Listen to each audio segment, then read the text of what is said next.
Hello friends, तो आज हम लोग कंप्लीट करेंगे क्लास 6 का जो नया किताब है विज्ञान का जिज्ञासा। तो जिज्ञासा विज्ञान जो है आपका, उसका हम लोग 11 चैप्टर कंप्लीट कर चुके हैं। और अगर अभी तक आप नहीं देखे हैं तो जाके डिस्क्रिप्शन में लिंक दिया गया है, वहां से आप प्ले लिस्ट में जाके पूरा वीडियो जो हम बना है उसको अच्छा से देख लीजिए और अच्छा से एग्जाम का तैयारी कीजिए। पूरा चैप्टर वाइज आपको मिल जाएगा। उसके बाद उस पर आधारित multiple choice question, objective question भी है, जिसको करके आप अपने आप को अच्छा बना सकते हैं साइंस में। तो आज हम लोग कंप्लीट करेंगे जो 12वां चैप्टर है विज्ञान का क्लास 6 का, जिसका नाम है पृथ्वी से परे। इसको हम लोग करेंगे कंप्लीट। तो चलिए स्टार्ट करते हैं और इस 12वां चैप्टर को हम लोग अच्छा से मजा से समझते हैं। ठीक है, फिर मजा आएगा इस चैप्टर में। तो चलिए समझते हैं। यह चैप्टर जो है थोड़ा भारी लगता होगा आपको, लेकिन हम हैं तो क्या डर है। चलिए इसको बनाते हैं आसान। तो यह जो चैप्टर है आपका, इसका नाम है पृथ्वी से परे। मतलब हम लोग अब पृथ्वी को छोड़कर, पृथ्वी से जो अलग दुनिया है, जो चांद है, जो तारा है, जो सूरज है, जो आकाश है, अंतरिक्ष है, उसका हम लोग बात करेंगे भाई। तो आज हम लोग समझेंगे इस चैप्टर में पूरे ब्रह्मांड के बारे में। यह ब्रह्मांड क्या है, चांद क्या है, तारा क्या है, सूरज क्या है ना, ये ग्रह क्या है, उपग्रह है, ये सारे चीजों को हम लोग आज के क्लास में समझेंगे। तो चलिए समझते हैं। सबसे पहले हम लोग समझेंगे ब्रह्मांड होता क्या है, यह जो यूनिवर्स है ये क्या है भाई। तो ब्रह्मांड है क्या, अगर एक लाइन में अगर आपको समझना है तो समझ लीजिए, एक ऐसा चीज है जिसको आज तक कोई नहीं समझ पाया है। आप बोलेगा ऐसा क्यों? चलिए समझते हैं ब्रह्मांड होता क्या है। ये जो पूरा हम लोग अंतरिक्ष में देख रहे हैं, पूरा अंतरिक्ष जो है, जिसमें आपको सूरज दिख रहा है, चांद दिख रहा है, लाखों आप स्टार्स को देख रहे हैं, तारा को देख रहे हैं ना, ये पूरा मिलकर बनाया है ब्रह्मांड। इस ब्रह्मांड में लाखों तारे हैं, कई ग्रह है, कई उपग्रह है,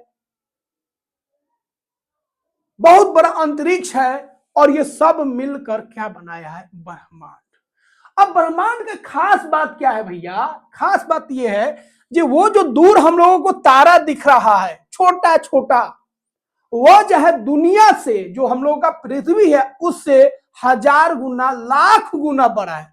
तो जब हमारा पृथ्वी जब इतना बड़ा है और उससे कोई लाख गुना, 1000 गुना कोई बड़ा चीज हो, तो भैया कमाल का चीज है। कितना अद्भुत है। जो तारा हम लोग आसमान में देखते हैं कितना नजदीक नजदीक दिखता है, उनके बीच में जो दूरी है ना, वो लाखों करोड़ों किलोमीटर दूर है। सूर्य जो सबसे नजदीक है पृथ्वी, सूर्य भी क्या है? तारा है। तो सूर्य जो है पृथ्वी से सबसे नजदीक तारा माना जाता है, जबकि सूर्य और पृथ्वी के बीच का जो दूरी है ना, वो कितना है? 15 करोड़ किलोमीटर। 15 करोड़ किलोमीटर दूर है सूर्य, जो सबसे नजदीक का तारा है। और जो दूर वाला तारा है वो आपका कई लाख करोड़ दूर है। समझिए जो तारा है कितना दूर है। और दो तारा के बीच में भी दूरी जो है बहुत दूरी है। और ऐसा कितना तारा है, कितना ग्रह है, कितना उपग्रह है। और वैज्ञानिक लोग साफ कह दिए हैं, उन लोग अब क्लियर कर दिया कि भाई इसका अंत नहीं है। इस ब्रह्मांड का अंत ही नहीं है। हर चीज का हम लोग अंत देखते हैं, कोई भी चीज उठाई उसका एक अंत है, पृथ्वी का एक अंत है, लेकिन इस ब्रह्मांड का कोई अंत नहीं है। और कितना तारा बन रहा है, कितना तारा खत्म हो गया, कितना ग्रह बन रहा है, कितना ग्रह। तो इस अंतरिक्ष का बात करेंगे, इस ब्रह्मांड का बात करेंगे तो अद्भुत है। इसको समझना आसान नहीं है, किसी के बस का नहीं है। किसी इंसान जो है, कोई इंसान नहीं समझ सकता है, इतना अद्भुत है ये ब्रह्मांड। ये क्या है एक्चुअल में हम लोग नहीं समझ सकते, क्योंकि इसका अंत ही नहीं है। अंत ही नहीं है, कोई बाउंड्री नहीं है भाई। और इतना विशाल है, इतना विशाल है, इतना विशाल है, इतना बड़ा है, जिसको हम लोग एक्सप्लेन नहीं कर सकते। दिखने में कितना अद्भुत लगता है, लेकिन इसको समझिएगा, गहराई से देखिएगा, तो दिमाग आपका काम नहीं करेगा। जो ऊपर वाले कितने सिस्टमेटिक और बेहतरीन चीज बनाए। सूर्य अगर नहीं रहता तो समझिए क्या होता। तो पृथ्वी को, ग्रह को कितना सिस्टमेटिक बनाया। और हम लोगों का जो सौर मंडल है वैसा कितना सौर मंडल है, लेकिन अभी तक जो लाइफ है बस अर्थ ही पर है, अभी तक कहीं लाइफ खोजा नहीं गया है। ऐसा कोई ग्रह पाया ही नहीं गया है जहां पे लाइफ हो, जीवन हो। तो चलिए इसी को हम लोग समझते हैं। तो सभी मंदाकिनियां, तारे, ग्रह, सौर मंडल मिलकर जिस विशाल क्षेत्र का निर्माण करते हैं उसी को हम लोग बोलते हैं ब्रह्मांड। तो जो इतना भी तारा है, ग्रह है, सौर मंडल हो गया, तारों का जो समूह हो गया जिसको हम लोग मंदाकिनियां बोलेंगे, ये सभी मिलकर जिस क्षेत्र का, जिस विशाल क्षेत्र का निर्माण करते हैं उस क्षेत्र को हम लोग बोलते हैं ब्रह्मांड, जिसका कोई अंत नहीं है, कोई बाउंड्री नहीं है भाई, कोई बाउंड्री नहीं है। सरल शब्दों में अगर हम बात करेंगे तो जो भी चीज हम देख रहे हैं या नहीं देख रहे हैं, जो अस्तित्व में है उसको हम बोलेंगे ब्रह्मांड। ठीक है, तो ये हो गया आपका क्या, ब्रह्मांड। तो ये सारा चीज जो हम देख रहे हैं, समझ रहे हैं, पढ़ते हैं, ये सब किस में आ जाएगा, ब्रह्मांड में आ जाएगा। ब्रह्मांड का आकार क्या है भाई, यह जो है अत्यंत विशाल है, इतना विशाल है जिसका हम लोग व्याख्या कर ही नहीं पाएंगे, शब्दों में आप बता ही नहीं सकते ये कितना विशाल है। इसका सही आकार और सीमा अभी तक पूरा ज्ञात नहीं है। बोले ना, मतलब बहुत वैज्ञानिक लोग लगे जी इसका भाई अंत हम लोग खोज ले, इस ब्रह्मांड का अंत हम लोग देख ले, कितना इसका अंत है, इसका बाउंड्री क्या है। लास्ट में वो लोग थक गए और बोले यह जो ब्रह्मांड है अंतहीन है, इसका कोई अंत नहीं है ना। एक दुनिया में हम लोग भुलाए रहते हैं, पृथ्वी को ही हम लोग नहीं खोज पाए। पृथ्वी में ऐसा चीज है, ऐसा चीज है, ऊपर वाले ऐसा चीज बनाया है जिसका हम लोग अभी 1% भी नहीं जानते हैं। ये दुनिया पे जो जीवन है ना, उससे बड़ा जीवन, उससे ज्यादा जीव समुद्र के नीचे है, समुद्र के नीचे है।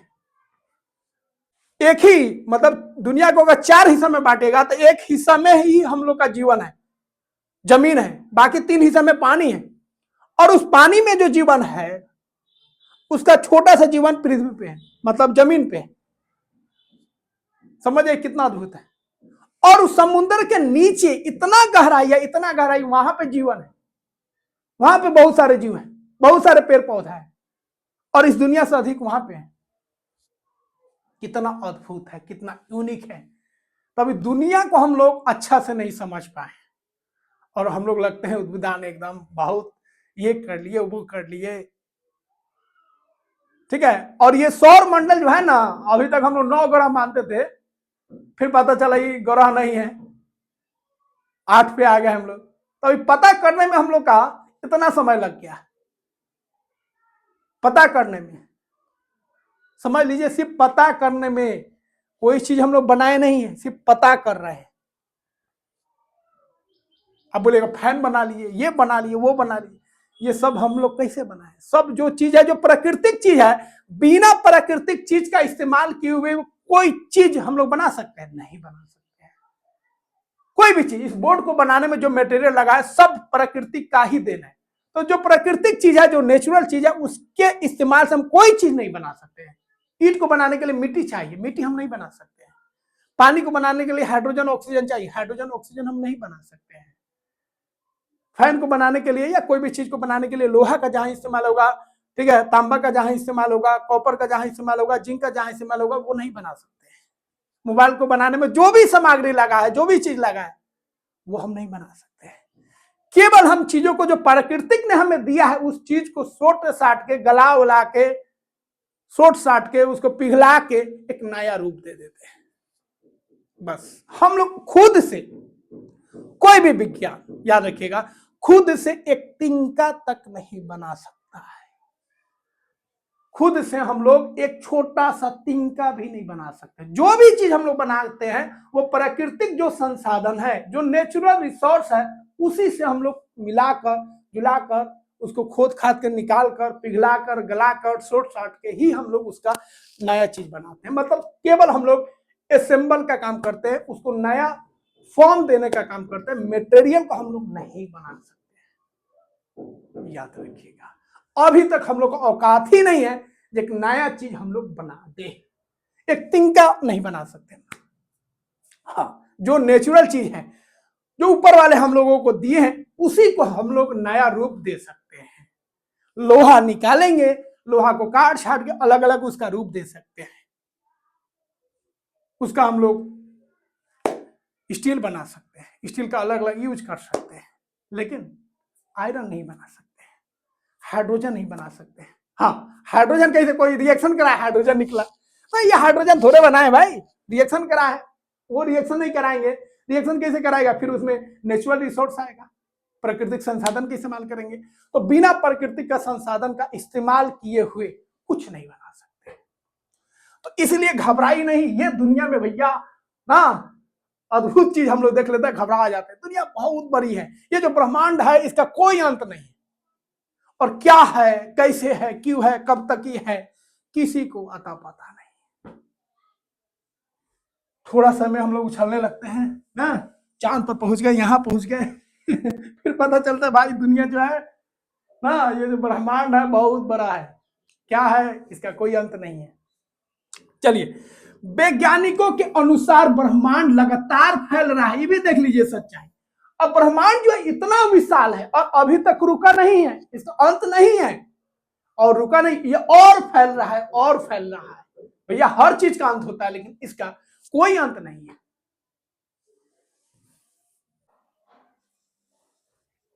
भाई बहुत मेहनत से दिल से पढ़ा रहे हैं ताकि आपको हर एक बात समझ में आ जाए। क्लास 6 का पूरा कंप्लीट हो गया है, उसके बाद क्लास 7, 8, 9, 10 अगले साल जो है जैसे ही आपका नया बुक आएगा पूरा स्टार्ट कर देंगे, ठीक है। तो दिल से लाइक कीजिए और दिल से चैनल को सब्सक्राइब नहीं किया तो सब्सक्राइब कर दीजिए। और इसका जितना भी आपको पीडीएफ चाहिए, डिस्क्रिप्शन में ऐप का लिंक है, ऐप के लिंक पे जाइएगा, फ्री मटेरियल में जाइएगा, वहां पे सारा आपको पीडीएफ, आपको चैप्टर वाइज पीडीएफ आपको मिल जाएगा। तो चैनल का जो ऐप आ गया है आपका प्यारा चैनल का ऐप, उसको डाउनलोड कर लीजिए। तो डिस्क्रिप्शन में लिंक दे देते हैं, वहां से आप उसको डाउनलोड कर लीजिए और वहां पे सारा पीडीएफ आपको मिल जाएगा, ठीक है। और टेलीग्राम चैनल से जरूर जुड़ जाइए, क्योंकि वहां पे आपको क्यूज भी देते हैं, मल्टीपल चॉइस क्वेश्चन भी मिलता है, ठीक है। और सारा क्वेश्चन, इंपोर्टेंट क्वेश्चन वहां पे आपको देते रहेंगे, क्यूज भी खिलाएंगे, तो वहां पे आप उससे जुड़ जाइए। ब्रह्मांड में क्या क्या शामिल है, तो ये सारा चीज जो शामिल है इसको हम एक एक करके पढ़ेंगे। तो ब्रह्मांड जो है याद रखिए एक देश की तरह मान लीजिए, ठीक है। किसकी तरह, देश की तरह, देश से थोड़ा सा आपको समझ में आ जाएगा। तो ब्रह्मांड एक मान लीजिए देश की तरह है। अब देश में छोटा छोटा राज होता है, तो ब्रह्मांड में जो छोटा छोटा भाग होगा उसको बोलेंगे मंदाकिनिया, याद रखिएगा क्या बोलेंगे, मंदाकिनिया, जिसको इंग्लिश में गैलेक्सी बोलते हैं, मंदाकिनिया। तो बहुत सारा मंदाकिनिया, बहुत सारा गैलेक्सी मिलकर क्या बनाता है, ब्रह्मांड बनाता है। इस मंदाकिनिया को डिटेल में पढ़ेंगे। इस मंदाकिनिया में बहुत सारा तारा होता है, बहुत सारा ग्रह होता है, उपग्रह होता है, हवा होता है, धूल होता है, कण होता है, ये सब मिलकर मंदाकिनिया बनाता है। तो याद रखिएगा मंदाकिनिया से ही बनता है ब्रह्मांड। तो बहुत सारा मंदाकिनिया होता है जिससे क्या बनता है, आपका ब्रह्मांड बनता है। उसके बाद तारे होते हैं, ग्रह होता है, उपग्रह होता है, सौर मंडल होता है, ठीक है, क्षुद्र ग्रह होता है, धूमकेतु होता है, गैस होता है, धूल होता है, और ये पूरा जो अंतरिक्ष हम लोग देख रहे हैं, जो आसमान हम लोग देख रहे हैं, वह होता है। अब हम लोग बात करेंगे क्या ब्रह्मांड में जीवन है। पृथ्वी को छोड़कर, इस दुनिया को छोड़कर क्या कोई दूसरा जगह भी दुनिया में ऐसा है जहां पे जीवन है?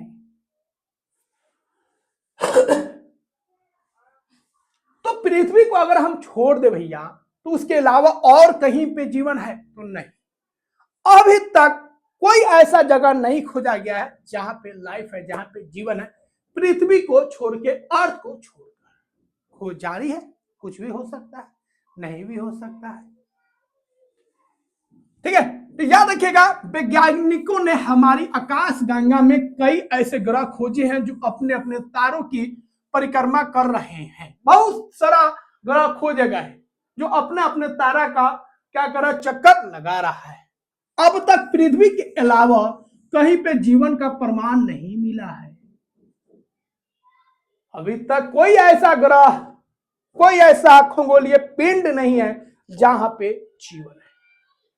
एक शब्द आता है बार बार, खगोलीय पिंड। खगोलीय पिंड मतलब याद रखिएगा, जो अंतरिक्ष में जो हम लोग पिंड देखते हैं, चांद हो गया, तारा हो गया, सूरज हो गया, पृथ्वी हो गया, ग्रह हो गया, उपग्रह हो गया, ये सबको हम लोग बोलते हैं खगोलीय पिंड। याद रखिएगा, खगोलीय पिंड। ठीक है, पृथ्वी पे नहीं, अंतरिक्ष में। पृथ्वी एक हो गया खगोलीय पिंड, चांद हो गया, तारा एक खगोलीय पिंड हो गया, उपग्रह हो, ग्रह हो, ये सबको बोलेंगे खगोलीय पिंड।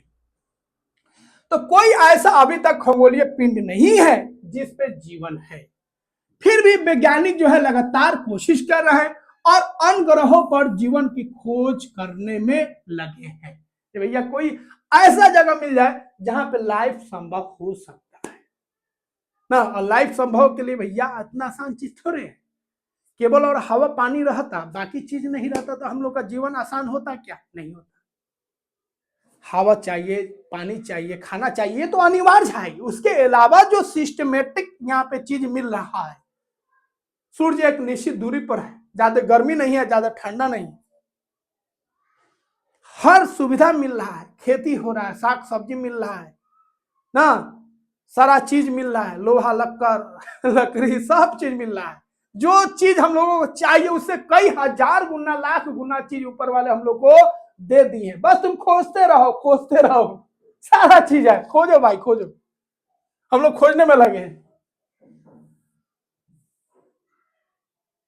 क्या चांद पहले नहीं था? चांद पहले भी था। क्या गोरा पहले नहीं थे? पहले भी थे। हम लोग खोज रहे, तलाश कर रहे हैं ये ऊपर वाले क्या क्या चीज बनाए। चलिए अब हम लोग बात करेंगे मंदाकिनी। तो याद रखिएगा, जो ब्रह्मांड है उसको कई मंदाकिनियों में बांटा गया है। ठीक है, तो यह जो होता है मंदाकिनी, जो होता है यह तारों का, ग्रह का, गैस और धूल का बहुत बड़ा समूह होता है। मतलब एक मंदाकिनी में बहुत सारे ग्रह होते हैं, बहुत सारा उपग्रह होता है, बहुत सारा तारा होता है, धूल होता है, हवा होता है, ये सबको मिलाकर हम लोग बोलेंगे मंदाकिनी। याद रखिएगा, क्या बोलेंगे? मंदाकिनी। ठीक है, जिसको इंग्लिश में बोलेंगे गैलेक्सी। क्या बोलेंगे? गैलेक्सी। तो हम लोग का जो पृथ्वी है ना, वो अलग गैलेक्सी में, उस तरह बहुत सारा गैलेक्सी है। याद रखिएगा, अब पूरा गैलेक्सी, पूरा मंदाकिनी मिलकर क्या बनाएगा भैया? ब्रह्मांड बनाएगा, जिसका कोई अंत नहीं। तो एक मंदाकिनी में बहुत सारे तारे, ग्रह, सौर मंडल, उपग्रह, क्षुद्र ग्रह, धूमकेतु, गैस और धूल होते हैं। अब यह जो मंदाकिनी देख रहे हैं आप, यही मंदाकिनी जो है जिसमें हम लोग का पृथ्वी रहता है। मतलब हम लोग का जो मंदाकिनी है यही है जिसका नाम है आकाश गंगा। याद रखिएगा, तो हम लोग का जो मंदाकिनी है, हम लोग का जो गैलेक्सी है, जिसमें पूरा सौर मंडल है, पूरा 8 का 8 ग्रह, ठीक है, चंद्रमा हो गया, इस तरह बहुत सारा जो उपग्रह है, सब इसी में है। किसमें? आकाश गंगा में। याद रखिएगा, तो हम जिस मंदाकिनी में रहते हैं उसका नाम है आकाश गंगा। अब भैया आकाश गंगा क्या कहेंगे? तो इसको अगर पृथ्वी से देखिएगा तो ये ऐसे दिखता है जैसे गंगा नदी बह रहा है, इसीलिए इसका हम लोग अपने देश में नाम देते हैं आकाश गंगा। इंग्लिश में इसको बोलते हैं मिल्की वे। मिल्की वे, ऐसा लगता है दूध का कोई नहर, दूध का कोई नदी बह रहा है, इसीलिए इसको बोला जाता है मिल्की वे। याद रखिएगा, तो हमारा सौर मंडल इसी आकाश गंगा का एक छोटा सा भाग है। यह रात के आकाश में धुंधली सफेद चमकदार पट्टी के रूप में दिखाई देती है। रात में देखिएगा तो लगेगा एक चमकदार पट्टी की तरह आपको दिखाई देगा, जैसे आपको यहाँ पे दिखाया, धुंधली धुंधली दिखाई देगा। ठीक है, यह जो कैसे फैला है? तो उत्तर से दक्षिण दिशा तक फैला है। ठीक है, यह जो है दूध जैसी सफेद प्रतीत होती है, इसीलिए इसका नाम दिया गया मिल्की वे। लगता है दूध का एक पट्टी है, ठीक है, दूध का एक नहर बह रहा है, दूध जैसा सफेद है, इसीलिए इसको इंग्लिश में मिल्की वे बोलेंगे, अपने देश में हम लोग इसको आकाश गंगा बोलेंगे। ठीक है, इसका आकार सर्पिल मंदाकिनी है। याद रखिएगा, ऐसे इसका आकार जो है ऐसे सर्पिल। तो हम लोगों का जो आकाश गंगा है, याद रखिएगा, आकाश गंगा क्यों कहते हैं? क्योंकि यह जो है ऐसा प्रतीत होता है जैसे आकाश में गंगा नदी बह रहा है। इसको मिल्की वे क्यों बोलते हैं? इसको हम लोग मिल्की वे इसलिए बोलते हैं क्योंकि यह ऐसा लगता है जैसे दूध जैसा सफेद है। दूध जैसा क्या है? सफेद है। ठीक है, तो ये सफेद चमकदार पट्टी की तरह आपको नजर आएगा आकाश में, जब रात में आप देखिएगा तब। अब हम लोग बात करेंगे स्टार्स के बारे में। तो इस मंदाकिनी में बहुत सारे तारे हैं, ग्रह है, उपग्रह है ना, धूमकेतु है, ये सारे चीज को हम लोग एक एक करके पढ़ेंगे। पहले हम लोग देखेंगे तारे क्या होते हैं भैया। तो जो आसमान में हम लोग देख रहे हैं, जो चमचमाते हैं, टिमटिमाते हैं, बहुत छोटे छोटे नजर आते हैं, उसी को हम लोग क्या बोलेंगे, तारे। तो तारे वे खगोलीय पिंड है जो स्वयं प्रकाश और ऊष्मा उत्पन्न करते हैं। इसमें अपना ऊष्मा होता है, ग्रह में ऊष्मा नहीं है, बट जो तारे होते हैं उनमें अपना ऊष्मा होता है और ये प्रकाश देते हैं। जैसे सूर्य जो हो गया, ये हमारे पृथ्वी से सबसे नजदीक का तारा हो गया, ये नजदीक है इसीलिए इसका प्रकाश हम लोगों को ज्यादा मिलता है और ये ज्यादा आपको चमकीला दिखता है। ठीक है, तो याद रखिएगा तारे जो होते हैं स्वयं चमकते हैं, इनके पास अपना प्रकाश होता है, अपना ऊष्मा होता है, ऊष्मा मतलब गर्मी, याद रखिएगा।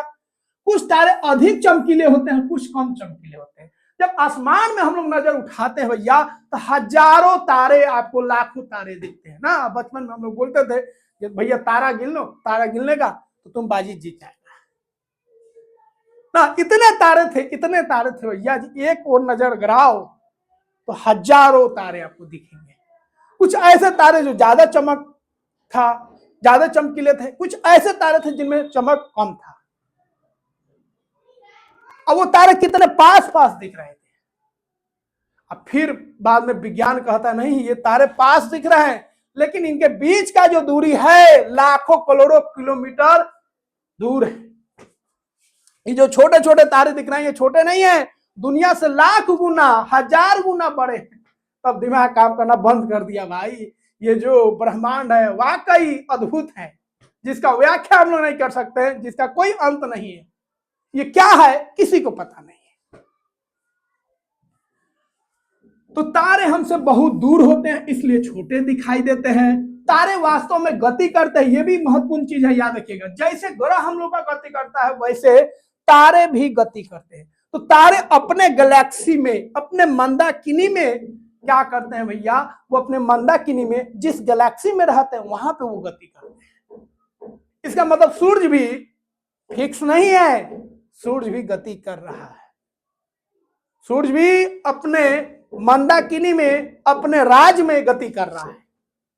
तो देश समझ लीजिए ब्रह्मांड और राज्य समझ लीजिए मंदाकिनी। तो अपने मंदाकिनी में, अपने राज में वो घूम रहा है। तो सूर्य भी चक्कर काट रहा है। ठीक है, लेकिन इनका गति जो होता है थोड़ा सा दूर होने की वजह से कम दिखता है, इसीलिए ऐसा लगता है कि ये जो है स्थिर है। क्या है? स्थिर है। याद रहेगा। तो चंद्रमा का याद रखना, अपना प्रकाश होता है, अपना ऊष्मा होता है, ये भी गति करते हैं, याद रखना है। ठीक है, ये छोटे दिखाई देते हैं, कुछ तारे टिमटिमाते हैं और कुछ तारे जो है टिमटिमाते हुए दिखाई नहीं देते। सूर्य क्या है भैया? सूर्य भी एक तारा है। सूर्य पृथ्वी के सबसे निकट होने के कारण बड़ा और चमकीला दिखता है। तो सूर्य जो है पृथ्वी से सबसे नजदीक है, इसीलिए यह जो है ज्यादा आपको चमकीला दिखता है और इसका जो गर्मी है पृथ्वी पर पहुंचता है, क्योंकि ये नजदीक का तारा है। नजदीक मतलब समझ रहे हैं? नजदीक मतलब ये जो है 15 करोड़ किलोमीटर, 15 करोड़ किलोमीटर दूर है, तब इसको नजदीक हम लोग बोल रहे हैं। और आप कहते हैं जे बहुत विकास हो गया है और बहुत चीज बाकी है, इतना में ही हम लोग उछलने कूदने लगते हैं, बहुत विकास करनी है। चलिए अब समझते हैं हम लोग तारा मंडल। देखिए, अब जितना भी तारा है ना, सब तारा को हम लोग समूह में बांट दिए।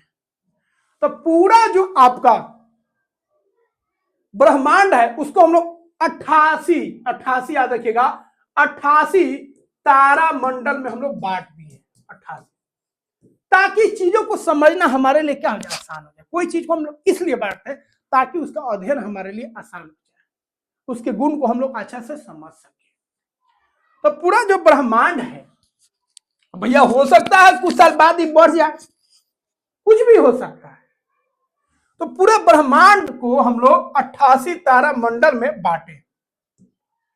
कितना में? 88 तारा मंडल में बांटे हैं, याद रखिएगा। तो आकाश में तारों का ऐसा विशेष समूह जो किसी निश्चित आकृति या पैटर्न बनाते हैं उन्हें हम लोग तारा मंडल कहते हैं। तो तारों का वह समूह जो एक निश्चित आकार देता है, एक निश्चित डिजाइन देता है, उस तारा समूह को हम लोग बोलेंगे तारा मंडल। क्या बोलेंगे? तारा मंडल।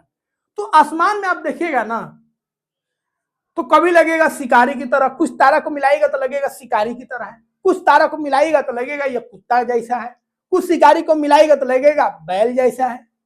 तो आसमान में ध्यान से आप देखिएगा तो कुछ तारों को मिलाने पर कुछ आकृति बनता है। एक्चुअल में होता नहीं है, लेकिन मन में हम लोग बना लेते हैं, अरे हऊ तारा हई तारा हऊ तारा को मिलाएंगे ना लग रहा कुत्ता है, उ तारा ई तारा को मिला रहा लग रहा बैल है, हई सब तारा को मिला रहा लग रहा भालू जैसा है। तो यह जो तारों का समूह मिलकर एक निश्चित आकार बना रहा है, एक निश्चित पैटर्न बना रहा है, एक निश्चित डिजाइन बना रहा है, तो इस तारा का जो समूह है इसको हम लोग बोलेंगे तारा मंडल। याद रखिएगा। तो तारा का समूह जो एक विशेष आकृति या पैटर्न बनाता है उसको हम लोग बोलेंगे, क्या बोलेंगे? तारा मंडल। इंग्लिश में बोलेंगे कॉन्स्टिलेशन। याद रखिएगा। प्राचीन समय में तारा मंडल दिशा पहचाने में, पहले का लोग जो था ना, दिशा कैसे पहचानेगा, तो कुछ तारा जो था वो समय पर निकल जाता था, मतलब दिखने लगता था और निश्चित डायरेक्शन में दिखता था। भैया उत्तर में, जैसे पोल स्टार है, पोल स्टार उत्तरी ध्रुव वाला तारा, वो हमेशा उत्तर में ही वो निकलता था, बहुत चमकीला होता था, तो उससे लोग उसको देख के समझ आते थे कि उत्तर है। अब उत्तर किधर का होगा? पूरब, इधर का होगा पश्चिम। एक उत्तर पता चल गया, सारा डायरेक्शन पता चल जाएगा। पहले केवल तारों के पैटर्न को तारा मंडल कहा जाता था। पहले जो तारा का डिजाइन होता था ना, उसी को तारा मंडल कहते थे। लेकिन अब विज्ञान कहता है नहीं, वो तारा मंडल जिस जगह पे है, उस तारा मंडल जिस समूह में है, पूरे समूह को, पूरे तारा के समूह को हम लोग बोलेंगे तारा मंडल। समझ गए? तो जहां पे डिजाइन होगा ना उसको तारा मंडल अब नहीं बोलेंगे, वो डिजाइन जिस समूह में है तारे का, उस सभी तारा का जो समूह है उसको बोलेंगे तारा मंडल। आज आकाश के निश्चित भाग को तारा मंडल माना जाता है, जिसमें ये पैटर्न है, जिसमें वो पैटर्न दिख जाएगा, वो पूरा तारा का जो समूह होगा उसको हम लोग क्या बोलेंगे? तारा मंडल बोलेंगे। तो अभी तक, ठीक है, इंटरनेशनल एस्ट्रोनॉमिकल यूनियन IAU ने 88 तारा मंडलों को आधिकारिक मान्यता दी है। ठीक है, तो अभी तक 88 तारा मंडल खोजा गया है, बनाया नहीं गया है, खोजा गया। याद रखिएगा। अब कुछ प्रमुख तारा मंडल हम लोग देख लेते हैं। जैसे याद रखिएगा ओरियन, ओरियन एक तारा मंडल है, याद रखिएगा, बहुत इंपोर्टेंट है। इसको हम लोग क्या बोलते हैं? शिकारी। मतलब इस तारा मंडल में आप अगर तारों को मिलाते हैं तो ये कैसा दिखेगा? शिकारी की तरह दिखेगा। ऐसा लगेगा एक शिकारी है, अपने बाण से क्या कर रहा है? तीर मार रहा है, तो ये शिकारी की तरह आपको दिखेगा। इसमें 3 तारे बेल्ट की तरह होता है।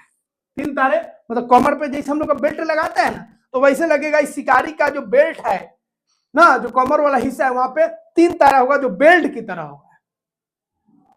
इसके पास एक बहुत चमकीला तारा होता है और इसी बेल्ट से सीधा आप देखिएगा एक बहुत चमकीला तारा दिखेगा, जो इसका नाम है सिरियस। याद रखिएगा। तो आकाश में अगर हम बात करेंगे तो सबसे चमकीला तारा जो होता है वो सिरियस होता है। सूरज भी हम लोग बोल सकते हैं, लेकिन सूरज को हम लोग, ठीक है, रात में नहीं ना बात करेंगे, तो रात का हम लोग बात कर रहे हैं। रात में आकाश में सबसे चमकीला तारा कौन है? सिरियस। इस तरह अगर पूरा तारा की बात करेंगे तो सबसे चमकीला तो हो जाएगा सूरज, लेकिन हम लोग रात के हिसाब से बोल रहे हैं कि रात में सबसे अधिक चमकीला तारा कौन होता है। तो सबसे चमकीला तारा अगर नाम आएगा तो सिरियस बोलिएगा, क्योंकि वो रात की अपेक्षा बोल रहा है, रात के संदर्भ में बोल रहा है। ठीक है। ओरियन के 3 बेल्ट तारे पहचाने। ओरियन का जो 3 बेल्ट है ना, आपको बताते हैं, उसको पहचान लीजिए। उसको पूरब की ओर बढ़ाने पर सिरियस तारा आपको दिखाई देगा। कौन तारा दिखाई देगा? सिरियस। तो यही है आपका ओरियन। याद रखिएगा। ये जो आप डिजाइन देख रहे हैं तारों का, इसी को हम लोग बोलते हैं ओरियन। क्या बोलेंगे? ओरियन। ठीक है। यहां पे देखिए, हाई तीर जैसा लग रहा है, ये बांध यहीं से लग रहा है तीर मार रहा है। ठीक है। और ये कमर वाला हिस्सा हो गया, याद रखिएगा, ये हो गया कमर वाला। ठीक है। तो ये ध्यान रखिएगा, यही हो गया आपका ओरियन। यहाँ पे ये बेल्ट हो गया इसका। ऐसी बेल्ट को इधर खींचेंगे, यहाँ पे एक तारा दिखेगा जो सबसे चमकीला होता है, जिसका नाम है सिरियस। तो यहाँ पे आप डिजाइन देखिए कुत्ता की तरह है, यहाँ पे डिजाइन देखिए शिकारी की तरह है। इसको अगर देखिएगा डिजाइन, इसको बोला गया ये बैल जैसा है, बैल जैसा है। तो ये बैल जैसा है, ये शिकारी जैसा है, और ये आपका कैसे है, कुत्ता जैसे है। ठीक है, तो ये सब डिजाइन आपको ध्यान में रखना है। चलिए अब यहां से मुख्य बात जान लीजिए। ओरियन जैसे आएगा तो पूछा जाएगा ओरियन का आकार कैसे होता है, तो आप लगा दीजिएगा भैया ये शिकारी होता है। 3 बेल्ट किसमें होता है, इसी में 3 बेल्ट होता है। 3 बेल्ट को आगे बढ़ाएंगे, एक लकीर खींचेंगे, तो वो कौन सा तारा हो जाएगा, आपका सिरियस तारा हो जाएगा, जो सबसे चमकीला तारा होता है। उसके बाद याद रखें वृष, इसको बैल याद रखिएगा, वृष जिसको टॉरस भी इंग्लिश में बोलते हैं। इस तारामंडल का आकार जो होता है बैल जैसा होता है। तो वृष तारामंडल का जो आकार होता है बैल जैसा होता है। ठीक है, याद रखिएगा। प्रमुख तारा इसमें जो होता है, जो सबसे चमकीला होता है, उसका नाम है रोहिणी। इसी को इंग्लिश में बोलेंगे अल्देब्रान, अल्देब्रान। ठीक है, अल्देब्रान, और हिंदी में हम लोग बोलेंगे रोहिणी, याद रखिएगा। ठीक है, इसमें एक और तारा समूह भी शामिल है, जिसका नाम है कीर्तिका। कीर्तिका नामक तारा समूह भी शामिल है, लेकिन ये बोला जरूर याद रखिएगा। तो टॉरस जो है, वृष जो तारा मंडल है, ठीक है, उसका आकार कैसे होगा, बैल जैसा होगा। और उसमें जो प्रमुख तारा होगा, मेन तारा होगा, जो ज्यादा चमकेगा, उसका नाम है रोहिणी। ठीक है, तो दोनों याद रखिएगा। ओरियन में याद रखिएगा शिकारी जैसा होगा, विष याद रखिएगा यह जो होगा भैया बैल जैसा होगा। ओरियन का जो ठीक है मेन है खासियत, उसमें 3 बेल्ट होता है। ठीक है, 3 तारा होगा एक बेल्ट में, और तीनों तारा को आगे खींचेंगे लकीर में, तो आपको सीरियस तारा दिखाई देगा। वृष में याद रखिएगा इसका आकार बैल जैसा होता है। इसका जो प्रमुख तारा होता है, मेन तारा होता है, अल्देब्रान होता है। अगला ये सबसे महत्वपूर्ण है। अब यहां पे देखिए 2 तरह का होता है, सप्तऋषि एक होता है, लेकिन सप्तऋषि को आप ध्यान रखिएगा, मेन इसको ध्यान रखिए, Ursa Major, Ursa Major, Ursa Minor याद रखना है। उर्सा मेजर जैसे ही बोलेगा, उर्सा मेजर, मेजर मतलब बड़ा, तो याद रखिएगा बिग डीपर। उर्सा माइनर मतलब याद रखिएगा स्मॉल डीपर, बहुत बहुत इंपोर्टेंट है स्मॉल डीपर। अब इसको कैसे याद रखिएगा, देखिए उर्सा मेजर बोलेगा तो बड़का भालू। ठीक है, मतलब इसका जो आकार बनेगा भालू जैसा बनेगा। कैसा बनेगा, भालू जैसा। इसका आकार जो बनेगा वह बनेगा, आपको याद रखिएगा, छोटा भालू। ये बड़ा भालू और ये हो गया आपका छोटा भालू। तो ये हो गया आपका बिग डीपर। यहाँ पे और भी तारा होता है, यहाँ पे फोटो नहीं है मेरे पास, और भी तारा होता है। इस सब तारा को मिलाएंगे ना, ये भालू जैसा बन जाएगा। कैसे बन जाएगा, भालू जैसा। तो यह जो 7 तारा है, ये मेन तारा हो गया। अब पूरा अगल बगल का तारा को मिलाएंगे तो इसको हम लोग बोलेंगे, क्या बोलेंगे, इसको हम लोग बोलेंगे बड़ा भालू, बिग डीपर याद रखिएगा, उर्सा मेजर। तो ये पूरा को, ये पूरा जो आप देख रहे हैं ना, पूरा जब भालू बन जाएगा तो इसको हम लोग बोलेंगे, क्या बोलेंगे, उर्सा मेजर। और ये जो छोटा सा भाग देख रहे हैं, 7 तारा का जो समूह आप देख रहे हैं, इसको हम लोग बोलेंगे बिग डीपर, याद रखिएगा, बिग डीपर। तो ये जो 7 तारा है उसको बिग डीपर। अब पूरा जो ये समूह बनेगा तारा का, जो भालू जैसा आपको दिखेगा, उसको हम लोग बोलेंगे उर्सा मेजर।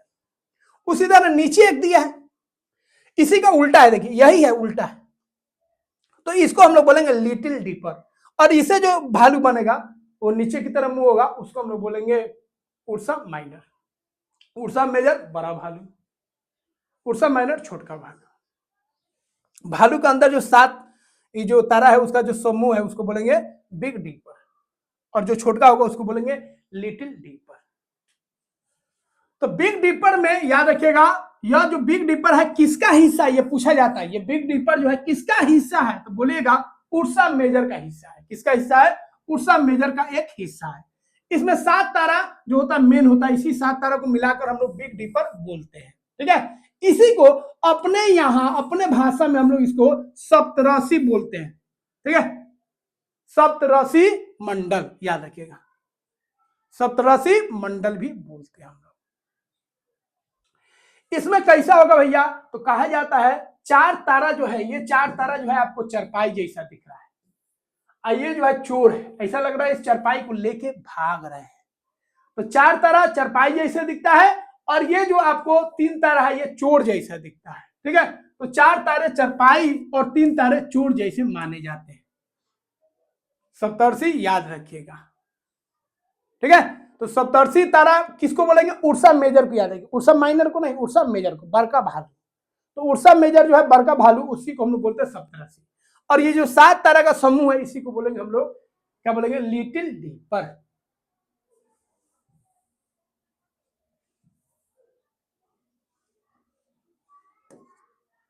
और ये 7 तारा का जो समूह है ये वाला, उसको हम लोग बोलेंगे बिग दीपर।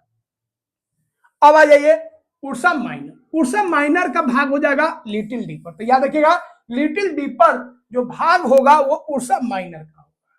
ठीक है, इसकी हिंदी के फेर में मत पड़िएगा, आपको ऐसा ही मिलेगा। ठीक है, सप्तर्षि किसको बोलेंगे ये जरूर ध्यान रखिएगा, उर्सा मेजर। उर्सा माइनर का कौन भाग हो जाएगा? लिटिल दीपर। इसको भी बनाएगा, उर्सा माइनर का जब आकार बनाएगा भालू जैसा दिखेगा।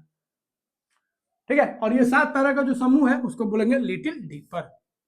और भी तारा को मिला के बनाएंगे तो उसको बोलेंगे उर्सा माइनर। इसी में आता है ध्रुव तारा, याद रखिएगा, पोल स्टार। तो ये हो गया 1 2 3 4, वैसा ही 5 6 7। 7वां तारा जो होता है ये वाला, ये बहुत ही चमकीला होता है और ये वहीं पे हमेशा आपको दिखेगा। इसी को बोलते हैं ध्रुव तारा। ये हमेशा आपको दिखेगा, कहां पे दिखेगा? उत्तर में दिखेगा। ठीक है, तो इसीलिए इसको हम लोग बोलते हैं ध्रुव तारा। याद रखिएगा, ये कहां पे निकलता है? उत्तर में, नॉर्थ में निकलता है। इसी से लोग दिशा भी पता कर लेते हैं। तो ध्रुव तारा उत्तर दिशा में लगभग स्थिर रहता है, हमेशा आपको उत्तर दिशा में दिखेगा।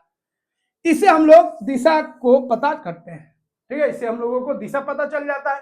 ये तारा जो होगा, लोग क्या करते हैं, 4 तारा देख लिए, 5वां 6वां 7वां जो है जो चमकीला है उसको बोलता है भैया ध्रुव तारा है, ये किसके तरफ होगा? उत्तर की तरफ होगा। उससे अपना दिशा पता कर लेते हैं।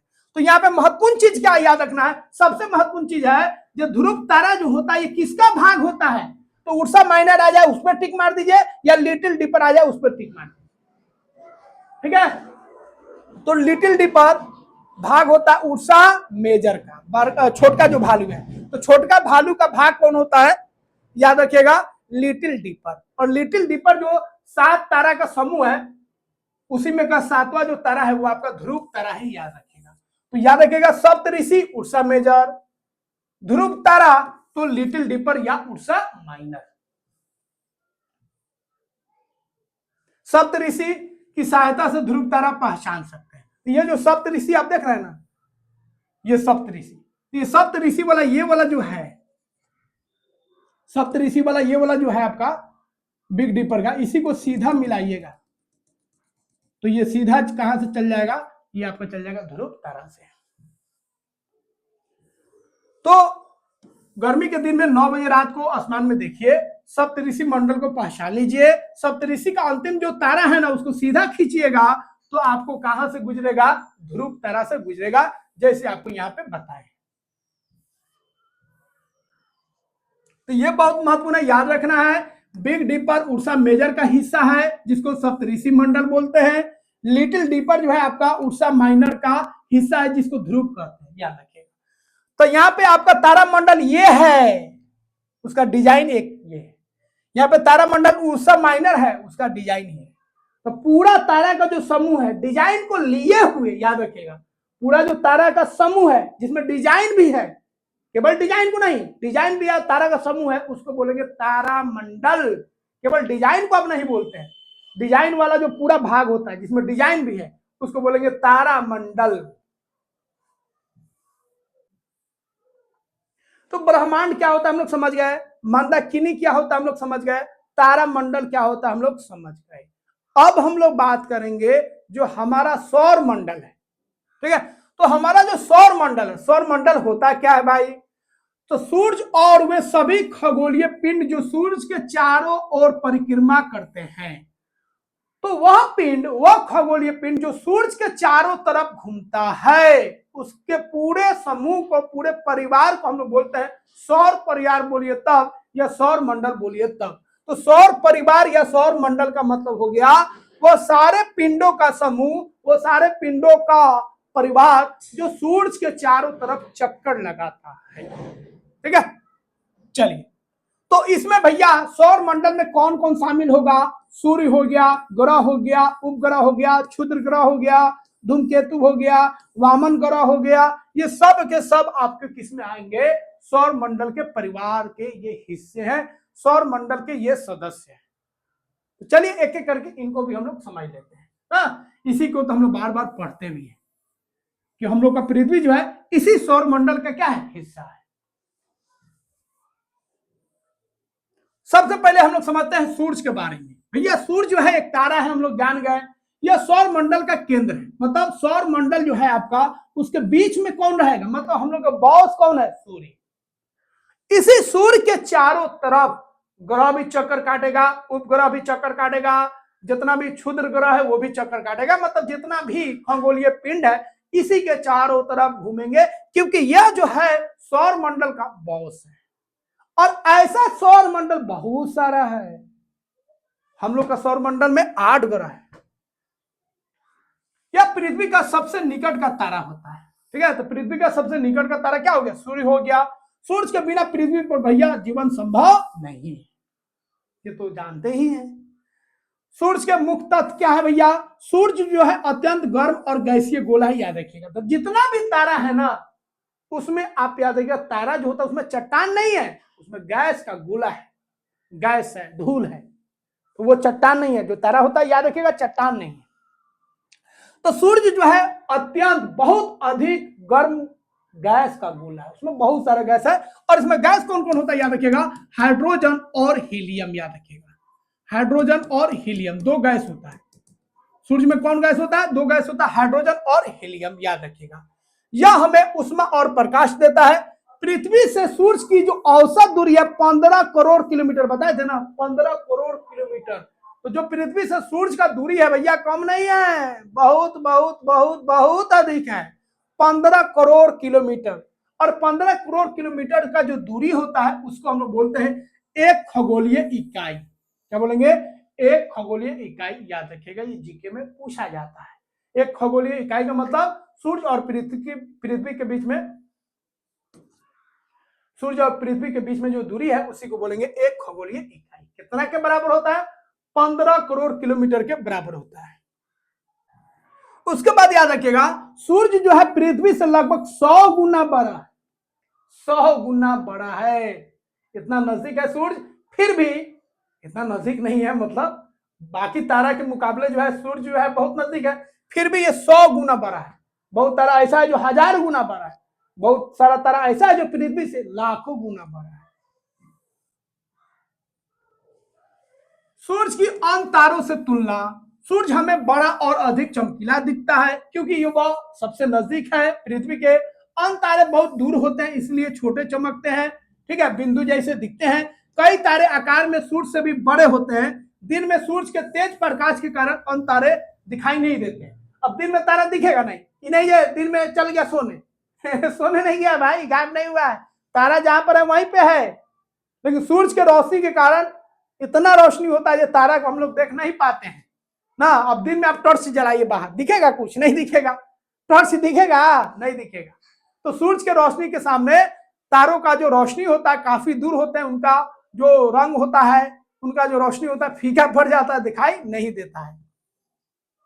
सूर्य के बाद पृथ्वी के सबसे निकट का तारा कौन है? याद रखिएगा, ये बहुत महत्वपूर्ण है। सूर्य के बाद सबसे नजदीक का तारा हो गया सूर्य, उसके बाद अगला सबसे नजदीक का तारा कौन है? तो याद रखिएगा प्रोक्सिमा सेंटोरी, याद रखिएगा प्रोक्सिमा सेंटोरी जो है सूर्य के बाद सबसे नजदीक का तारा है पृथ्वी का। तो पृथ्वी का दूसरा सबसे नजदीक का तारा कौन हो गया? आपका प्रोक्सिमा सेंटोरी। और ये कितना दूरी पर है? तो देख लीजिए कितना दूरी पर है और कितना बड़ा है। तो आपको कितना हो गया?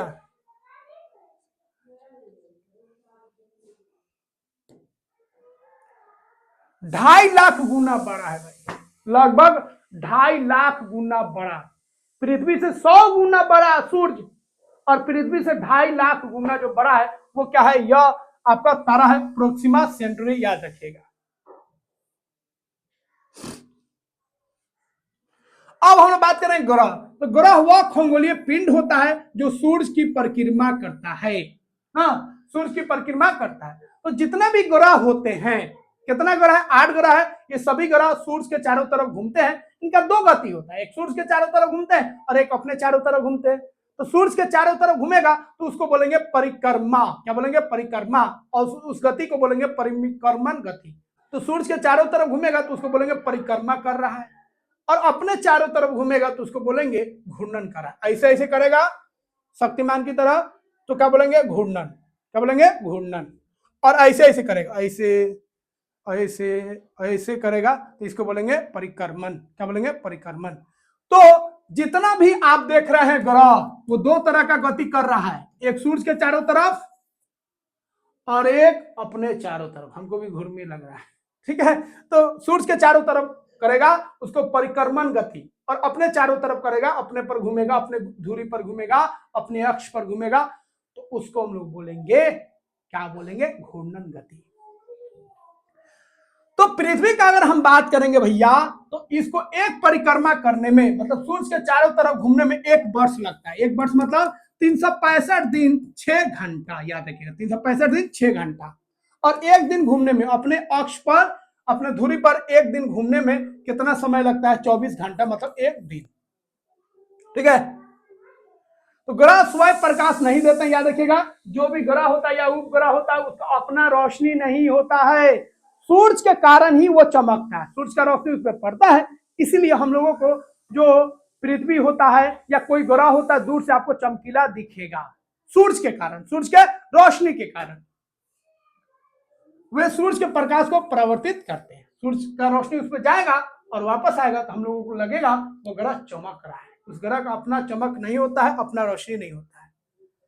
सौर मंडल में 8 ग्रह है, दूरी के हिसाब से आपको याद रखना है, ठीक है।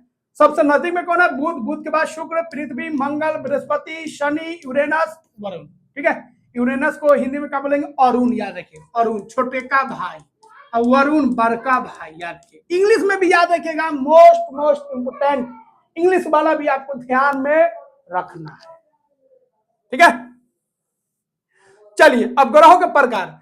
4 जो ग्रह है, 8 ग्रह हो गया, 9वां ग्रह भाग गया, उसको भगा दिया गया, भाई तू ग्रह मत रहा। भागा नहीं है, मतलब उसको हटा दिया गया, भाई तू ग्रह नहीं है, कि तू टेला वेला कर रहा है। आंतरिक ग्रह, तो बुध, शुक्र, पृथ्वी, मंगल जो हो गया ना, मंगल तक याद रखिएगा, बुध, शुक्र, ठीक है, पृथ्वी, मंगल तक याद रखिएगा। ये चट्टान के बने हैं। क्या बने हैं? चट्टान के बने हैं, ठीक है। ये छोटे होते हैं और चट्टानी होते हैं, साइज में छोटा होता है बाकी ग्रह की तुलना में, और ये चट्टानी होते हैं, ये सूरज के पास होते हैं, नजदीक होते हैं, और इसको बोलेंगे आंतरिक ग्रह। याद रखिएगा, आंतरिक ग्रह में नाम आप याद रखिएगा। अगला है बाहरी ग्रह। तो मंगल के बाद जो हो गया, बृहस्पति हो गया, शनि हो गया, यूरेनस हो गया, वरुण हो गया, ये सब हम लोग बोलेंगे बाहरी ग्रह।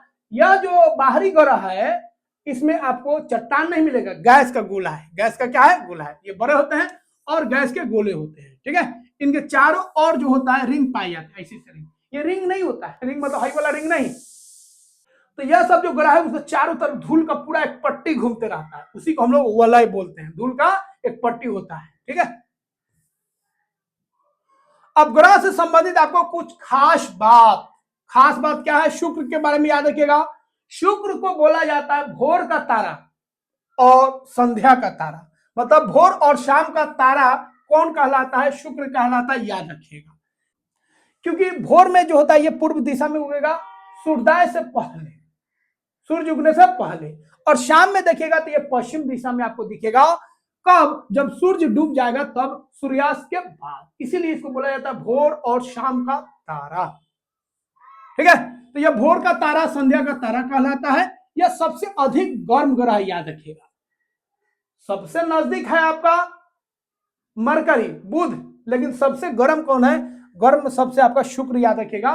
क्योंकि शुक्र पे बहुत सारा कार्बन डाइऑक्साइड गैस है, और कार्बन डाइऑक्साइड गैस जो होता है ना, गर्मी को बनाए रखता है। इसी के कारण शुक्र जो होता है सबसे ज्यादा गर्मी देता है, वहां पे सबसे ज्यादा गर्म होता है। सबसे गर्म ग्रह कौन होगा? शुक्र, याद रखिएगा। तो इसका घना जो वायुमंडल होता है कार्बन डाइऑक्साइड का, वो ऊष्मा को बाहर नहीं जाने देता है। अगला है मार्स। मार्स याद रखिएगा, मार्स को हम लोग मंगल भी बोलते हैं और इसको लाल ग्रह बोलते हैं, ठीक है, क्योंकि यहाँ पे लाल मिट्टी होता है आयरन ऑक्साइड के कारण। ठीक है। आयरन ऑक्साइड के कारण यहाँ का मिट्टी क्या होता है, लाल होता है, इसीलिए मंगल को हम लोग लाल ग्रह बोलते हैं। पृथ्वी को हम लोग नीला ग्रह बोलते हैं क्योंकि पृथ्वी पे जो ना 2/3 भाग जो है वो क्या है, पानी है, इसलिए इसको हम लोग नीला ग्रह बोलते हैं। अब ग्रह से संबंधित कुछ महत्वपूर्ण चीज, मोस्ट इंपोर्टेंट। सबसे बड़ा ग्रह कौन है भैया, बृहस्पति, जिसको इंग्लिश में जुपिटर बोलेंगे। सबसे छोटा ग्रह बुध हो गया। सूर्य से सबसे नजदीक का ग्रह कौन है, बुध हो गया।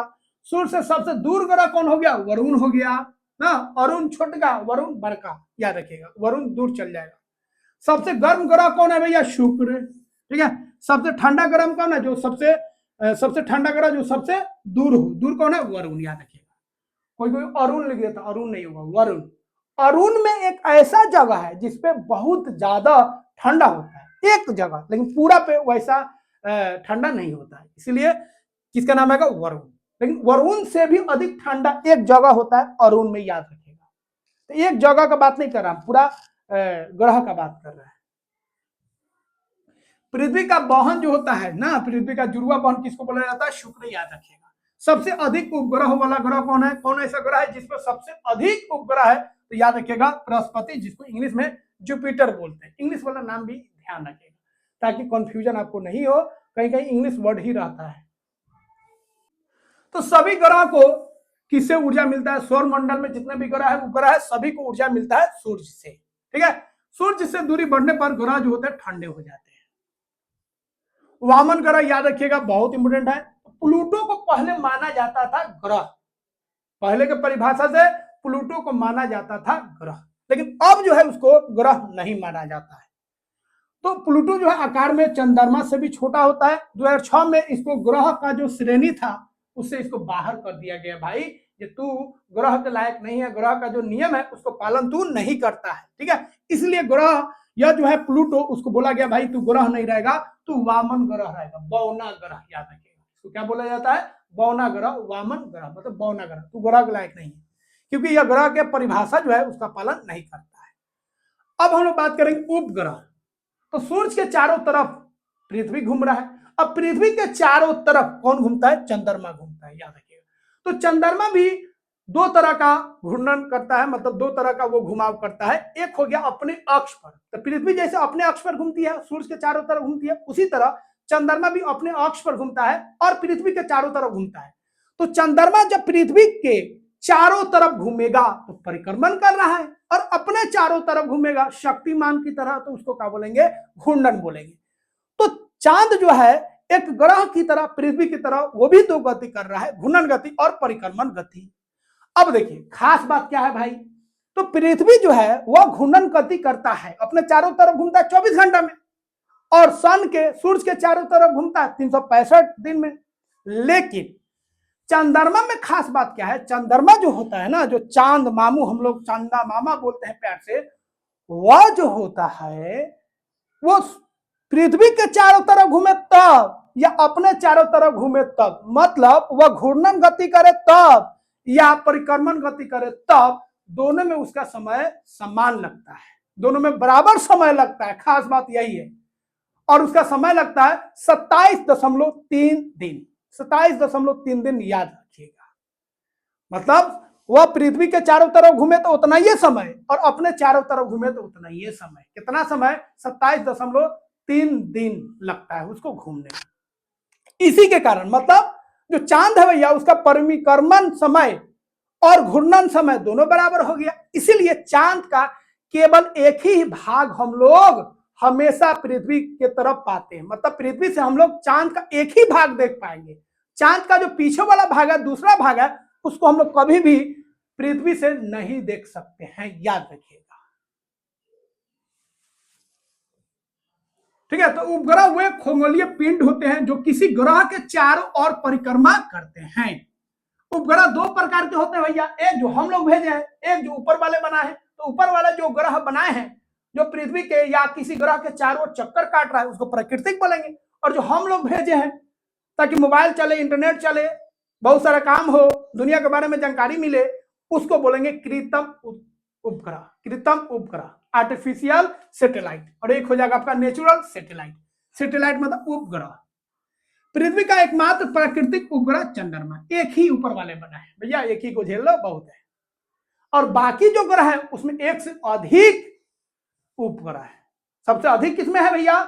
तो याद रखिएगा बृहस्पति जुपिटर के पास सबसे अधिक उपग्रह है, मतलब सबसे अधिक उसके पास चंद्रमा है। कृत्रिम उपग्रह मनुष्य द्वारा बनाए जाते हैं और रॉकेट से भेजे जाते हैं। रॉकेट से हम लोग भेज देते हैं, भाई जाओ और दुनिया का चक्कर लगाओ और देखो दुनिया में क्या हो रहा है क्या नहीं हो रहा है, कुछ खबर वबर भेजो, मोबाइल उसी से चलता है, मैसेज वैसेज सब उसी से, इंटरनेट सब उसी से ना। अब देखिए चंद्रमा के बारे में बात कर लेते हैं भाई। तो पृथ्वी का एकमात्र प्राकृतिक उपग्रह है। पृथ्वी का परिक्रमा करने में 27.3 दिन या अपने अक्ष पर घूर्णन करने में भी कितना समय लगता है? 27.3 दिन। दोनों में बात बराबर। इसीलिए चंद्रमा का हम लोग एक ही चेहरा, एक ही भाग हम लोग जमीन से, पृथ्वी से देख पाते हैं। दूसरा भाग देखने के लिए आपको आकाश में, अंतरिक्ष में जाना पड़ेगा। अब देखिए चंद्रमा की कलाएं। अब चंद्रमा का ये जो भाग हम लोग देख रहे हैं इस पर रोशनी पड़ेगा, तो रोशनी जो है चंद्रमा पर न पड़ रहा है, कुछ पीछे पड़ेगा कुछ आगे पड़ेगा। तो आगे जितना हिस्सा चंद्रमा पर रोशनी पड़ता है उतना ही को तो हम लोग देख पाते हैं। तो चंद्रमा पर जब पूरा रोशनी पड़ेगा, जो भाग पृथ्वी के तरफ है, याद रखिएगा पृथ्वी के तरफ जो चंद्रमा का भाग है उस पर पूरा रोशनी पड़ गया तो पूरा आपको गोल दिखेगा, तो उसको हम लोग बोलेंगे पूर्णिमा। और जिस दिन ऐसा होगा पूरा रोशनी सूरज का चंद्रमा के पीछे वाला भाग पे पड़ जाए, जो पृथ्वी की तरफ है उस पर नहीं पड़े, तो आपको चांद नहीं दिखेगा और उसको बोलेंगे अमावस की रात। बाकी दिन ऐसा होगा कुछ रोशनी पीछे कुछ रोशनी आगे, तो जो रोशनी आगे पड़ेगा उतना आपको दिखेगा, थोड़ा सा रोशनी दिखेगा, थोड़ा सा चांद आपको दिखेगा। तो यह जो रूप बदल रहा है, एक बार पूरा चांद, फिर थोड़ा थोड़ा चांद घटते गया, चांद गायब हो गया, फिर चांद थोड़ा थोड़ा निकलते गया, बढ़ते गया, फिर गोल हो गया। तो ये सिस्टम चलते जा रहा है। फुल चांद, फिर कम चांद, नो चांद, चांद गायब हो गया, फिर थोड़ा थोड़ा चांद बढ़ा। तो चांद का जो चमक है, ठीक है, एक बार फुल हो गया, फिर घटते गया, फिर गायब हो गया, फिर बढ़ते गया। तो यह जो रूप आप देख रहे हैं चंद्रमा का, इसी को बोलते हैं चंद्रमा की कलाएं। तो चंद्रमा का जो कला होता है, ठीक है, फुल मून से, पूरा जो मून है उससे फिर फुल मून बनने में, पूरा जो पूर्णिमा है, एक पूर्णिमा से अगले पूर्णिमा तक आने में कितना समय लगता है, कितना दिन? 29.5 दिन। और इसी को हम लोग एक महीना बोलते हैं, एक माह बोलते हैं। तो अमावस जो होगा पूर्णिमा तक रूप बदलता है, याद रखिएगा अमावस से पूर्णिमा तक चांद का रूप बदलता है। चंद्रमा पर भैया वायुमंडल नहीं है, कोई हवा ब्यार नहीं है, ना हवा हिले नहीं है, तो पानी कहां से होगा? और सतह पर अनेक गड्ढे हैं। क्या है? गड्ढा है, बहुत सारा गड्ढा है। ये गड्ढा कैसे बना है भाई? बहुत छोटा छोटा जो पिंड है ना, वो चांद से टकराते रहता है, जिसकी वजह से चांद का जो सतह है उस पर गड्ढा पड़ जाता है। उस गड्ढा को हम लोग बोलते हैं क्रेटर। क्या बोलते हैं? क्रेटर। अब चांद के बारे में जानने के लिए भैया वहां पे क्या भेजना पड़ेगा? कुछ ना कुछ भेजना पड़ेगा, सैटेलाइट भेजना पड़ेगा ना। सब दुनिया आगे बढ़ रहा है, हम लोग भी बहुत आगे हैं। हम लोगों ने भी चंद्रमा को समझने में कोई कसर पीछे नहीं है, हम लोग भी आगे हैं। और हम लोग 2008 में भेजे थे चंद्रयान 1, 2019 में भेजे थे चंद्रयान 2, ठीक है। उसके बाद हम लोग भेजे चंद्रयान 3, और यह जो है चंद्रयान 3 2023 में जो गया था वो सफल हो गया। चांदा मामा के घर यह सुरक्षित पहुंच गया। तो याद रखिएगा 2023 का जो साल था हम लोगों के देश के लिए बहुत ही गर्व की बात था, क्योंकि हम लोग चांद पर सफलतापूर्वक अपने मिशन को पूरा कर लिए। वहां तक जो चंद्रयान 3 था वो पहुंच गया। 23 अगस्त को राष्ट्रीय अंतरिक्ष दिवस मनाया जाता है, ध्यान रखिएगा। अगला बिंदु है भैया क्षुद्र ग्रह। याद रखिएगा क्षुद्र ग्रह क्या होता है? तो कुछ ऐसे भी, ठीक है, खगोलीय पिंड होते हैं जो गोलाकार नहीं होता है। देखिए पृथ्वी जो है गोलाकार है, जितना ग्रह है गोलाकार है, तारा को देख लीजिए वो भी गोलाकार है, उपग्रह देख लीजिए गोलाकार है। लेकिन कुछ ऐसे खगोलीय पिंड होते हैं अंतरिक्ष में, कुछ ऐसे पिंड होते हैं जो गोलाकार नहीं होते हैं, किसी के टूट फूट से बनते हैं, और वो भी सूर्य के चारों ओर चक्कर काटते हैं। और वो कहां पे चक्कर काटते हैं? तो याद रखिएगा मंगल और बृहस्पति। याद रखिएगा तो मंगल और बृहस्पति के बीच में ये सूर्य के चारों तरफ चक्कर काटते हैं। वैसे खगोलीय पिंड को हम लोग बोलेंगे क्षुद्र ग्रह। क्षुद्र ग्रह तो क्षुद्र ग्रह जो होते हैं छोटे होते हैं, चट्टानी होते हैं, इनका कोई निश्चित आकार नहीं होता है और ये भी सूर्य के चारों तरफ चक्कर काटते हैं। कहां पे रहते हैं भैया? तो याद रखिएगा मंगल और बृहस्पति के बीच में रहते हैं। छोटा छोटा छोटा छोटा बहुत सारा टुकड़ा होता है और वो भी सूर्य के चारों तरफ चक्कर काटता है। अब यह जो पट्टी है, इस तरह का क्षुद्र ग्रह का बहुत सारा समूह हो गया। अब यह जो पट्टी है आपका मंगल और बृहस्पति के बीच में, यह जो पट्टी है आपका जिसमें क्षुद्र ग्रह घूमते हैं, इसको हम लोग क्षुद्र ग्रह पट्टी बोलते हैं। तो क्षुद्र ग्रह पट्टी कहां पर है? मंगल और बृहस्पति के बीच में है। बृहस्पति के गुरुत्वाकर्षण के कारण ये ग्रह नहीं बन पाते हैं, मिल ही नहीं पाएगा। गुरुत्वाकर्षण बल बृहस्पति का ज्यादा है, खींचे रहता है, इसलिए मिल ही नहीं पाते हैं ताकि ये ग्रह बन जाए। धूमकेतु क्या है? ये भी इंपोर्टेंट है, याद रखिएगा। धूमकेतु याद रखिएगा बर्फ, धूल और पत्थर। इनमें पत्थर भी है, धूल भी है और बर्फ भी है। ठीक है, ये तीनों से मिलकर बने होते हैं। ये सूर्य के चारों ओर लंबी अंडाकार कक्ष में घूमते हैं। ये भी सूर्य के चारों तरफ खूब घूम रहा है, खूब घूम रहा है। ठीक है, और ये हमेशा सूर्य से विपरीत दिशा में, सूर्य जा रहा है ऐसे तो ये जाएगा ऐसे।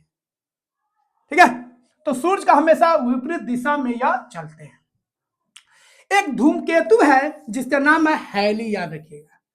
तो हैली का धूमकेतु जो है हमेशा आपको पृथ्वी से 76 वर्ष बाद आपको दिखता है। और जब ये धूमकेतु, याद रखिएगा धूमकेतु, धूमकेतु धूम मचा देता है एकदम। ठीक है, तो धूमकेतु जैसे जाएगा ना, तो इसमें बर्फ है, धूल है, तो जैसे ही सूर्य के नजदीक जाएगा, अब सूर्य जा रहा है ऐसे, अभी जा रहा है ऐसे, तो जैसे ही सूर्य ऐसे, ये ऐसे जाएगा, जैसे ही क्रॉस करेगा तो सूर्य के नजदीक जाएगा तो इसका बर्फ पर लगेगा पिघलने। और बर्फ में धूल भी है, बर्फ भी है। अब धूल और बर्फ जो है पीछे में भागेगा, क्योंकि आगे में जा, आगे में जाइएगा तो बाकी कपड़ा वपड़ा जो भी होगा पीछे में भागेगा। तो ऐसे जाएगा तो इसका जितना भी बर्फ उर्फ जो होता है, ठीक है, वो वाष्पित होकर पीछे में भागता है। तो ऐसा लगता है जो पोछ वाला ग्रह है, तो इसको पोछ वाला ग्रह भी या पोछ वाला तारा भी बोलते हैं इसको। ठीक है, ठीक है, तो याद रखिएगा पूछ वाला तारा कौन है? धूमकेतु। धूमकेतु को हम लोग क्या बोलते हैं? पूछ वाला तारा। ये तारा है नहीं, ठीक है, छोटा छोटा चट्टान, धूल और ठीक है पत्थर से बना हुआ है। तो याद रखिएगा धूमकेतु। हैली का धूमकेतु कितना साल बाद आपको पृथ्वी पर दिखता है? 76 वर्ष पर, क्योंकि घूमते घूमते घूमते घूमते इसको समय लग जाता है। तो यहां पे हम लोग कर चुके हैं इस चैप्टर को कंप्लीट। तो आशा करते हैं दोस्तों ये सारे बिंदु को आप समझ गए होंगे। कोई भी डाउट है, कोई भी दिक्कत है, कमेंट बॉक्स में जरूर बताइए और वीडियो को लाइक कीजिए, चैनल को सब्सक्राइब कीजिए, क्योंकि यहाँ पे आपको मिलेगा पूरा मटेरियल। तो पूरा कंप्लीट हो गया साइंस, और लिख दीजिए कंप्लीट सिलेबस। Thanks sir.